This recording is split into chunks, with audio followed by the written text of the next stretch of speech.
Le nouveau film d'animation Les Tortues Ninja est disponible dans nos salles en Belgique, en tout cas en France, je sais qu'il sort la semaine prochaine.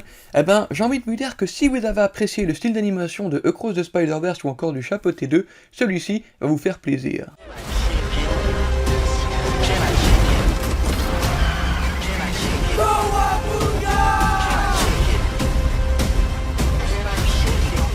Bonjour à toutes et à tous, bienvenue dans cette nouvelle critique du film Tortue Ninja, on va dire Teenage Years, c'est assez spécial comme nom, mais bref, c'est un film d'animation qui est sorti donc ici, produit par Nickelodeon toujours, avec donc on retrouve forcément les Tortues Ninja, et on va donc les retrouver au cinéma, et qu'est-ce qu'il y a de nouveau? Ben en vrai, c'est le style d'animation qui va un petit peu différer, parce qu'il y a eu énormément de versions des Tortues Ninja, beaucoup de dessins animés qui sont sortis dans les années 80, dans les années 90, 90 pour les Français, même aussi des versions live action qui sont sorties en 2015 par exemple, qui n'étaient pas forcément terribles, et on a eu plusieurs types d'animation, et ici, il retourne au cinéma avec cette nouvelle version d'animation qui se rapproche fortement de ce qu'on a pu voir avec Across the Spider-Verse ou encore Le Chapeauté 2, et je trouve que dans ce film-là, ça fonctionne plutôt bien. Alors, qu'est-ce que j'en ai pensé du film ?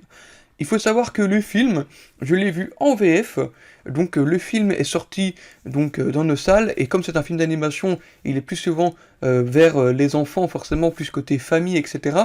Je l'ai vu en VF, et bien j'ai envie de vous dire que le film est plutôt sympathique, mais la VF, aïe, il y a quelques problèmes, on va y revenir de toute façon dans la critique, mais il y a quelques problèmes en matière de VF, mais sinon, dans la globalité, le film fait le taf, on a de belles séquences d'action, on a vraiment une animation qui est vraiment très sympathique, on utilise aussi plusieurs styles d'animation dans le film, on va aussi y revenir dans la critique, mais voilà, ça n'a pas vraiment autant de styles d'animation qu'on peut voir dans Across the Spider-Verse, parce que ici c'est pas vraiment le but de montrer tout plein de styles d'animation. Le style d'animation fonctionne plutôt bien, j'ai bien aimé la façon dont ils ont représenté les monstres, mais aussi les humains, qui sont aussi pas tout à fait ressemblants, on va dire, à des humains. C'est ça qu'ils ont voulu un petit peu donner cette perspective depuis les tortues, leur vision des humains, et donc je trouve que ça fonctionne assez bien aussi. Et donc commençons donc forcément par les personnages, et commençons donc par les tortues qui sont forcément donc les personnages principaux de ce film. On a ici Léo, Raffaello, Michelangelo et encore Donatello, qui sont donc les 4 Tortues Ninja. Ce que j'aime beaucoup dans cette version, et ce qu'ils ont commencé à faire donc dans les dernières années, c'est que dans le film live action aussi, ils ont vraiment commencé de plus en plus à différencier les tortues les unes des autres en fonction de leur force physique, leurs attraits, de leur personnalité, etc. Et franchement, le Quatuor fonctionne à merveille. Il fonctionne super bien. La VF du Quatuor fonctionne aussi bien. On sent que c'est des comédiens de doublage qui sont derrière et ça fonctionne très très bien. La dynamique des 4 est incroyablement bien réalisée. Les séquences de combat avec eux sont vraiment très très réussies aussi. Vous verrez pendant le film. Je tiens aussi à préciser que c'est une critique sans spoiler bien évidemment, parce que voilà, le film n'est pas encore sorti partout, donc je vais pas rentrer en spoiler dans cette critique. Il y aura vraiment que du sans spoiler. Et donc la dynamique des 4 fonctionne plutôt bien, le montage est bien amené avec eux, les séquences de combat sont très très réussies. Et après, on a donc le personnage de April, que vous voyez ici à gauche à l'écran, qui apparaît dans leur vie, et la façon dont elle apparaît est assez sympathique.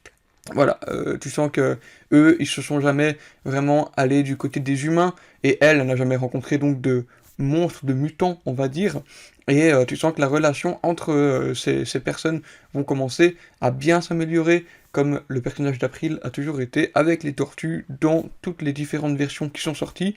Et ici, ça fonctionne aussi tout aussi bien, le fait qu'il parle avec une humaine pour la première fois, et inversement, et ça fonctionne très très bien aussi. Maintenant, on va revenir sur d'autres personnages aussi, qui sont présents dans le film, mais qui pour moi sont des déceptions, à commencer par Splinter, Maître Splinter. Ouais, c'est une déception pour moi parce que je n'ai pas retrouvé le Maître Splinter que l'on connaît de toutes les autres versions qui ont pu exister. Ce Maître Splinter est assez différent et je ne vais pas rentrer dans les détails, mais quand vous verrez le film, vous comprendrez rapidement pourquoi il est différent. Et voilà, c'est un Splinter qui n'est pas aussi aigri, aussi grincheux que ce qu'on a pu connaître. Ici, on a vraiment l'impression que c'est un papa poule qui va vraiment à fond être derrière ses enfants, qui est vraiment le gars pour les chérir au maximum, pour essayer de les protéger. Ok, il y a cet aspect de Splinter qu'on a connu, ok, mais il est beaucoup trop relax selon moi. Et en plus de ça, la VF c'est Gérard Darmon, et pour le coup, j'avais du mal avec lui. Gérard Darmon, qui est un acteur que j'adore, et je trouve que le choix de trouver cet acteur pour jouer le rôle de Splinter en tant que vieux grincheux, ça aurait pu fonctionner. Le problème, c'est que dans son acting, il manque de conviction, et j'ai du mal à m'accrocher en regardant le film, en voyant Splinter avec Gérard Darmon. Je savais que c'était Darmon qui parlait derrière, mais je sais pas, il y avait un problème dans l'acting, c'était surjoué, c'était pas assez joué aussi par moments, et ça fonctionnait pas trop. Et malheureusement, j'avais du mal avec ce personnage dans le film. Et aussi, un autre personnage que j'avais du mal dans le film, je vais revenir donc avec le personnage du méchant du film, à savoir Superfly. Vous voyez, le personnage de Superfly, donc la mouche aussi mutante, qui est ici doublé par Fianso dans la VF, qui ne... Je trouve que c'était difficile aussi. Après, le pote qui avait la science avec moi m'a dit que en VO c'était plus ou moins le même style de jeu d'acteur, mais voilà, j'avais difficile. Il parle un peu comme là beaucoup des jeunes d'aujourd'hui parlent beaucoup comme Superfly le fait pendant le film, mais je trouve que ça manquait aussi de conviction et tu sentais, je sais pas, pendant que je regardais le film, j'imaginais tellement Fianso dans le studio en train de lire ses lignes de passage, malheureusement.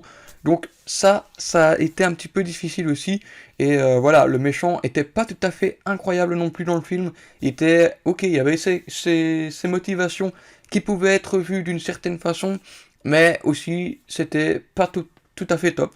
Après, donc, le méchant n'est pas tout seul, il a toute sa clique derrière lui, le rhino, le gecko, le grenouille, etc. Il y a tout plein d'insectes, de monstres, on va dire, qui sont avec lui, et aussi, il y a aussi beaucoup de facilité autour d'eux, il y a un twist, le twist final est assez facile, il est trop simple, je trouve, mais après, je tiens à préciser aussi que c'est un film tout public, pour la famille, donc ils vont pas non plus chercher à faire quelque chose de très complexe, donc à mon avis, la facilité scénaristique va passer chez beaucoup de personnes.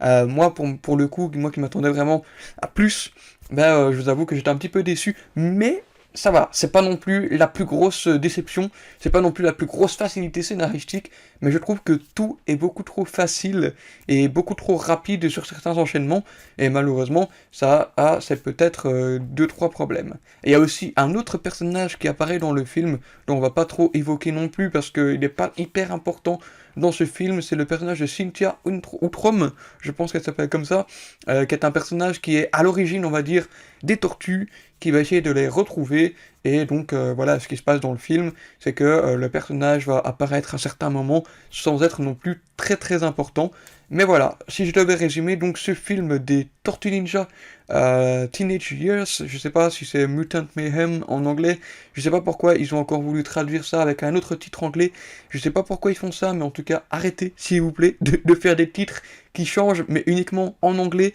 Voilà, mettez-nous un titre francophone ou je sais pas, mais voilà, faites un effort.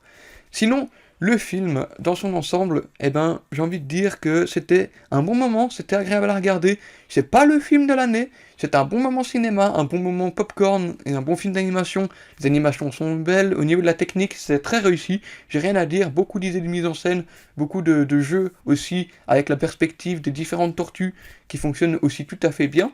Mais voilà, dans son ensemble, le film n'est pas non plus le chef-d'œuvre de l'année et malheureusement n'est pas hyper mémorable, bien qu'il y ait quand même pas mal de refs. Ah oui, et ça aussi c'est un point que j'ai oublié d'aborder dans le film, dans la critique surtout, c'est qu'il y a quand même beaucoup de refs qui fonctionnent super bien parce que c'est des refs qui sont internationales. Après ils ont voulu traduire des refs américaines avec la version VF, mais ça fonctionne pas super bien étant donné qu'ils sont situés à New York. Vous verrez dans le film de quel ref je parle, vous allez tout de suite savoir de quoi je parle.